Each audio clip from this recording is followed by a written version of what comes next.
You might have all the technical knowledge in the world, but if you can't deliver it in a way that people can understand it, what impact are you actually having? How do we know if we're being effective or ethical, or whether our students like our trainings or if they're bored silly with them? Now, obviously the answer is clear. It's feedback. Just like we give to our students to help them learn and perform, we need their feedback to do the same as coaches. In this episode, I'm going to give you 4 sources of feedback that have long been part of the education literature and that we're going to have a look at in a coaching context. Make sure you hang on until the end because I've got a bit of a left field suggestion that I think will really help. Okay, first point, ask your students. Now this one is super obvious, so I thought I'd start with this but add in a little bit more depth. Do you know why most students leave the club after a few weeks or so? It's possible that Kendo wasn't exactly what they were after, or maybe it was too pricey or too hard or too noisy or too smelly or too painful, but maybe they just didn't feel welcome or they couldn't see how their sore knees were going to survive all this scissor. The point that I want to make here is that there are some things that we can't control. Kendo is pretty noisy and smelly,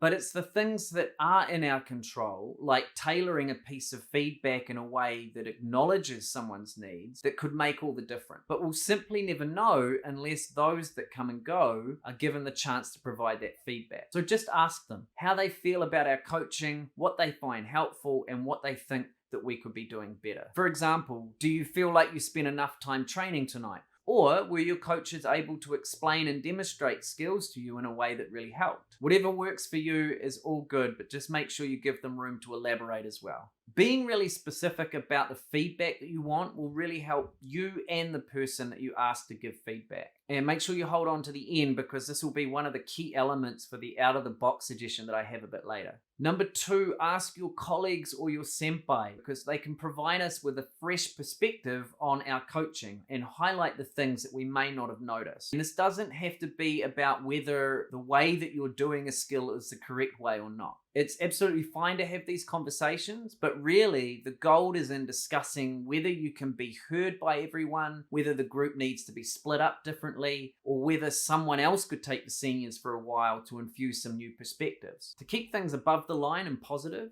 you can ask for feedback on one specific aspect of your coaching. So for example, you could ask another senior to watch you give this next demonstration and afterwards let you know if you could have been more or less concise with the instructions. Start small and develop a good mutual arrangement and then build from there. Okay, point 3, check out the literature. Now, Kendo World is a massive resource for us as coaches with heaps of articles written by experienced coaches. And many of these will be super helpful for upskilling our technical knowledge base. But there are just as many articles that can help with our coaching as well. And likewise, YouTube has a whole bunch of resources for us to draw on. And the key thing is that once we access this content, we turn the lens back on ourselves and consider whether we could be doing more or less of something. And this leads me to the left field suggestion that I want to offer up. Invite a soccer coach to watch you, or a rugby coach, or a volleyball coach. It really doesn't matter because at the end of the day, they won't know much about Kendo, and that's exactly what we need. While all the sources of feedback that I mentioned just before are vital for us to get better, it's also possible that the insights that we get are colored by the fact that we are a higher dan grade